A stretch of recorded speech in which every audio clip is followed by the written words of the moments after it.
So I led the show saying I'd move AD, but do you have to eventually consider moving LeBron James? Now, they're not going to move him before he breaks Kareem's all-time scoring record. And because of the extension he signed, I've just been informed, you can trade him after the playoffs. But I do think it's interesting. Do you kind of recalibrate as a franchise, and do you say to yourself, it's not working with him? I think you have to consider everything. Ryen Russillo, The Ringer, the Ryen Russillo podcast joining us. Maybe I'm too harsh. I don't see a lot of draft capital. I don't see ascending stars. Even the teams that aren't great, I watch, like Cleveland. I'm like, oh, my God, what a future. Utah, I'm like, man, young players, a lot of draft picks. Big brands, as you know, have an advantage. I think it's bleak. I think it's bleak now. I think it's bleak in the future. Do you see glimmers of hope? No, I mean, you're right. It is very bleak. You know, we were talking a little bit in the pre-show about like all these big marketable franchises. It's like the Colin Fund, right? If this were a hedge fund, I would be like, man, your fund's taking a beating because, you know, all these marquee things. So look, they're going to miss the playoffs for the 8th time in probably 10 seasons, unless something really unheard of would have happened this year. I don't blame, you know, them going all in on Anthony Davis, even though that trade and the price that you look at retroactively, like, man, that was a lot of stuff to give up for him. He won a title, and Anthony Davis, still at 29 years old, like, despite his injury history when he played, looked like a top 10 guy with a chance to be a top 5 guy. And it's gotten worse and worse, even though some of the raw numbers are pretty good. So I understand what they did on those fronts. The Westbrook thing, everyone's to blame, whether it's LeBron, whether it's Pelinka, whether it's part of ownership, because I don't know that they were 100% on it, because now he's a $40 million plus guy that's basically a role player coming off the bench, which is the best role for him that they're finally doing it that way, as opposed to what they were trying to do before.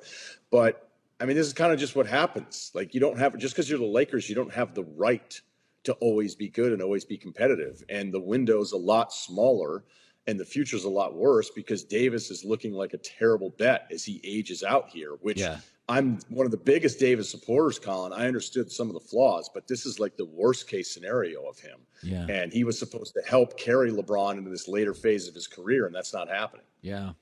So let's shift to the NFL. So J-Mac had said this, you know, Pete's already, you know, taking shots at Russell Wilson. It's like, could you pretend, you know, could you be at least Belichick, although he may have been simmering with Tom sometimes, you know, it's kind of above it all.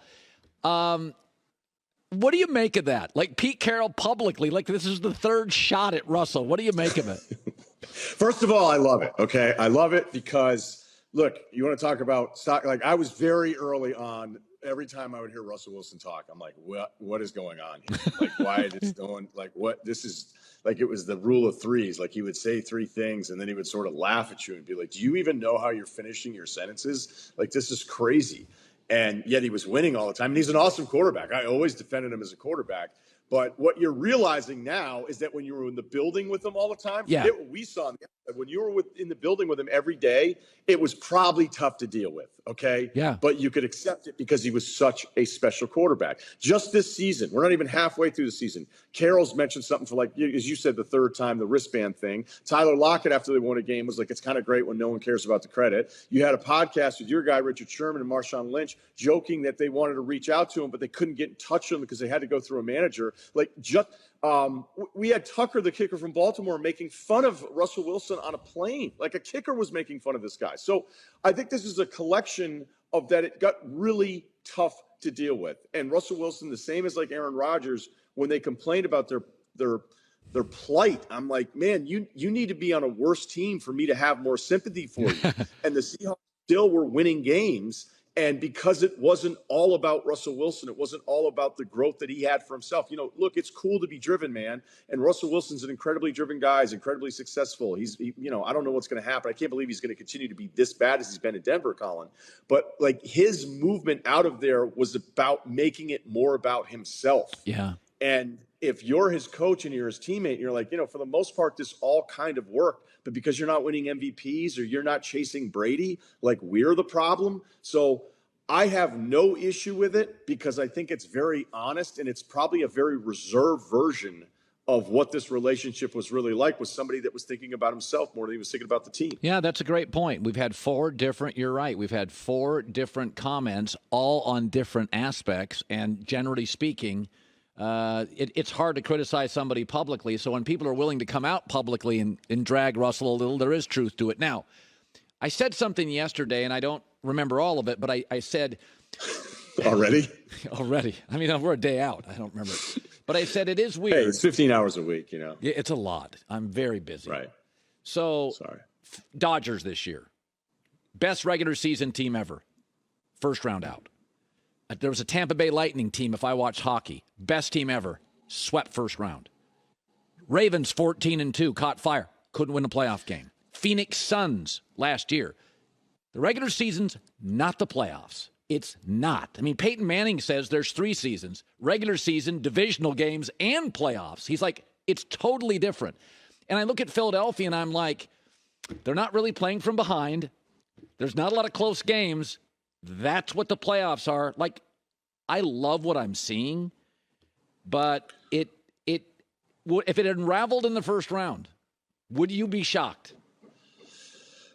No, it seems entirely unfair to say that, though, but I'm with you. And I think it's the same as whenever you're doing your college football rankings, that you veer towards something that feels established, right? We complain when we see other teams and players get the benefit of the doubt, but then we are all just as guilty of it. You know, we give teams the benefit of the doubt. And I think with Hurts and his progression, and you're seeing how good he's been this year, you're probably doing the same thing that everybody else that isn't an Eagles fan, that isn't emotionally invested in it, where I'm going, big spot, if they're even on the road in the NFC, you know, can Hurts go toe-to-toe with one of the marquee guys at the position? Unless you believe that he already is that, I would need more than half a year to go, yep, I'd put him right there with all these other quarterbacks. It's a lot like an NBA team. Like, okay, you have a really good record. We like you. Cool. You play a little defense. Do you have a top 10 guy can get you buckets when everything else is falling apart late in a playoff game? Right. Because if you don't have one of those guys, I'm probably not going to pick you to go very far. Yeah. Their turnover differential is so good. They're so far beyond the rest of the league, Colin, that I'm almost like, wait, is that actually a bad sign? Because that'll even itself out at some point. Yeah. They're talented. The defense is great. Hurts and the coaching staff deserve all this credit for creating a version of offense now where everybody seems to be on the same page. They're really, really good. But to go half a season, like if Hurts had been like this for 3 years, I'm pushing back on this entirely. For me, it's very hard for me to jump right in when I haven't seen it from that position for a little bit longer of time. So I don't do a show without Aaron Rodgers, at least Labor Day through February. I couldn't believe it when I got the rundown. I'm like, wait, this is like Ripken for me. I think it's 12 shows in a row. I was like, we're doing it again? Let's go. So Jeremy Fowler's like, yeah, the young receivers are now all ticked off at Aaron. And I said earlier, people's careers end kind of like you thought they would. Like Ben fell off a cliff. Westbrook fell off a cliff. Brady's still holding on, fighting for broke up his family. And I'm like, yeah, of course that's how it ends. Jay Cutler, nobody liked him. Yeah, they didn't like it when he played, when he was in his prime. And I look at Aaron and I think to myself, of course it's going to end like this. It's all prickly and he's defensive and do you think he's called? Let me ask you this. How close do you think he is to saying, I'm over this? I am over not landing free agents. I'm over taking all the heat. You think he's close? I think everybody thinks they're close and then they're not. Like, our business is hilarious. Like, I remember, I think I got to ESPN in 2006 and they were talking about the lineup and they were like, Golick's probably going to be out of here soon. It's like, what?